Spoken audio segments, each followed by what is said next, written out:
Que el Bloc Compromís, evidentment, votarà a favor d'aquesta moció, en primer lloc perquè és un document de consens, com seria desitjable que fos en moltes més ocasions,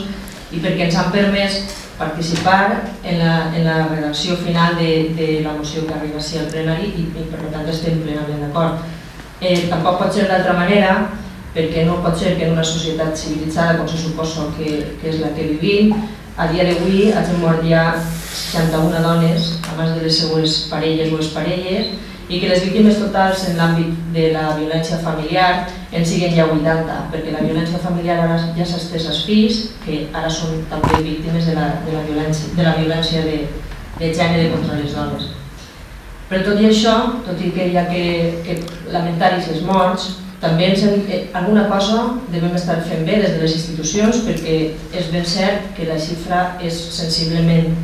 menor que la de l'any passat, de moment són 12 menys, i això vol dir que des de les institucions alguna cosa devem estar fent bé. En aquest sentit, Bloc Compromís vol dir que estarem sempre disposats a treballar colze a colze amb tots els agents implicats i volem felicitar al Departament de Benestar Social,